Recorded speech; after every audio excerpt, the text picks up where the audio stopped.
আসসালামু আলাইকুম এভরিওয়ান। আজকে আমরা নার্ভাস সিস্টেমের কয়েকটা গুরুত্বপূর্ণ টার্ম নিয়ে আলোচনা করব, যে টার্মগুলো আমাদের অনেক বেশি ঝামেলা লেগে থাকে। তো ফার্স্ট অফ অল আমরা আলোচনা করব নিউক্লিয়াস, নিউক্লিয়াস, গ্যাংলিয়ন, এরপরে আলোচনা করব ট্র্যাক্ট, এরপরে আলোচনা করব নার্ভ। তো জিনিসগুলো বোঝার আগে আমরা কয়েকটা বেসিক জিনিস জেনে নেই। প্রথমে যদি আমরা জানি নার্ভাস সিস্টেমের মূল পার্ট কয়টা।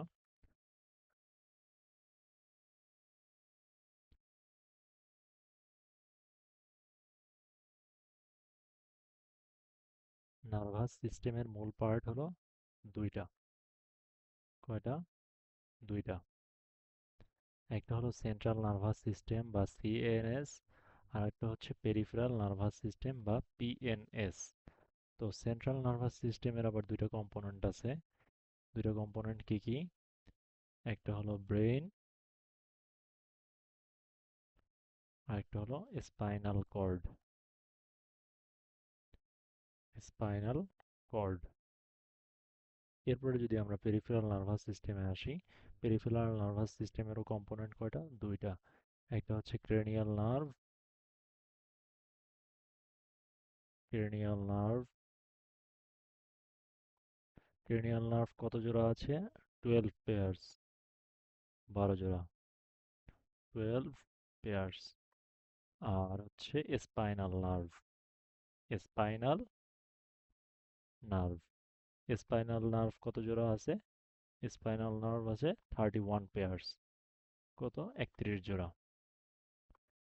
এই একটা জিনিস যদি আমরা জেনে, এরপরে যদি আরেকটা টার্ম সম্পর্কে আমরা জানি, তাহলে আমাদের উপরের চারটা টার্ম বুঝতে সুবিধা হবে। নিউরন। আমরা জানি নিউরন কয় প্রকার?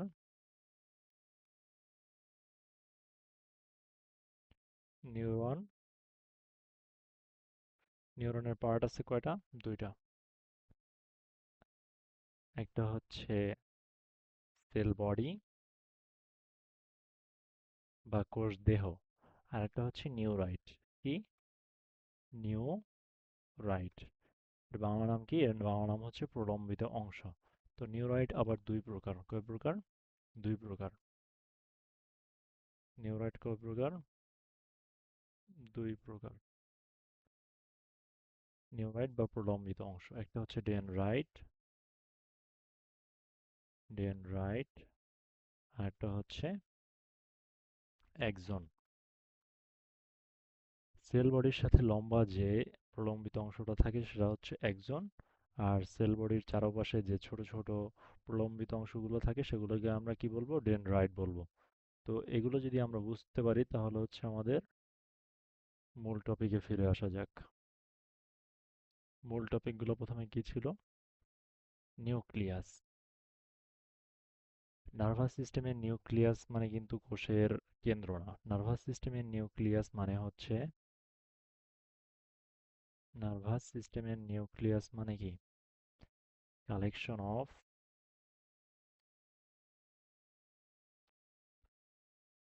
Collection of neurons. নিউরনের কোন অংশটা কালেকশন হবে এখানে? Sell body. কোথায় কালেকশন হবে? Inside the CNS, inside the CNS. মানে হচ্ছে ব্রেইন এবং স্পাইনাল কর্ডের ভিতরে যদি নিউরনের সেল বডি কালেকশন হয় তাহলে আমরা তাকে কি বলবো?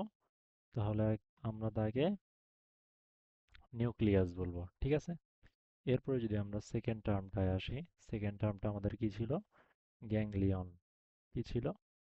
Ganglion, ganglion. তো গ্যাংলিয়ন জিনিসটা কি? গ্যাংলিয়ন জিনিসটা হলো collection of, collection of neuron. এখানেও কি কালেকশন হবে? নিউরনের সেল বডি কালেকশন হবে।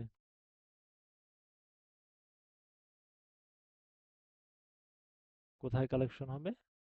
Outside the CNS. Outside the CNS. Outside the CNS মানে কি? আউটসাইড দ্য সিএনএস মানে হলো পেরিফেরাল নার্ভাস সিস্টেমে। কোথায়? পেরিফেরাল নার্ভাস সিস্টেমে, মানে হচ্ছে ক্রেনিয়াল নার্ভ এবং হচ্ছে স্পাইনাল নার্ভের ভিতরে। এরপরে যদি আমরা 3 নম্বর টার্মটায় আসি, 3 নম্বর টার্মটা কি ছিল আমাদের? ট্র্যাক্ট। কি ছিল? ট্র্যাক্ট। তো ট্র্যাক্ট জিনিসটা কি? ট্র্যাক্টটা হলো কালেকশন অফ অ্যাক্সন ফাইবার। কি? আমরা যে নিউরনের দুইটা অংশ দেখছিলাম, নিউরনের দুইটা অংশ কি? একটা সেল বডি আর একটা হচ্ছে নিউরাইট। নিউরাইটের ভিতরে আবার কয়টা পার্ট দেখছিলাম? একটা হচ্ছে ডেনড্রাইট আর একটা হচ্ছে এক্সন। এক্সনটা হচ্ছে সব থেকে বড় যে লম্বা অংশটা, সেটা হচ্ছে আমাদের এক্সন। তো এক্সনটা যখন কালেকশন হবে, এক্সন ফাইবারটা, কালেকশন অফ এক্সন ফাইবার কোথায় কালেকশন হবে? Collection of axon fibre inside the CNS, মানে হচ্ছে সিএনএস এর ভিতরে, ব্রেন এবং স্পাইনাল কর্ডের ভিতরে, ইনসাইড দ্য সিএনএস। সেটাকে আমরা কি বলতেছি? ট্র্যাক্ট বলতেছি। কিন্তু এই একই জিনিসটা যদি আমাদের পিএনএস এর ভিতরে হয়, তাহলে সেটাকে আমরা কি বলবো? নার্ভ বলবো। কি বলবো? নার্ভ। কি বলবো? নার্ভ। কালেকশন অফ,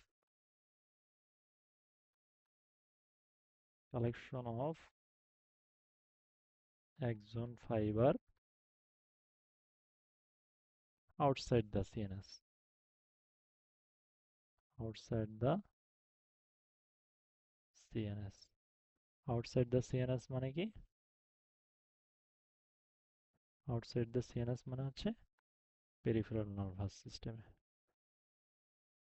তো আশা করি টপিকগুলো বুঝতে পেরেছো। তো আজকের ভিডিও এই পর্যন্তই। ইনশাল্লাহ দেখা হচ্ছে পরবর্তীতে অন্য কোনো ভিডিওতে। আল্লাহ হাফেজ।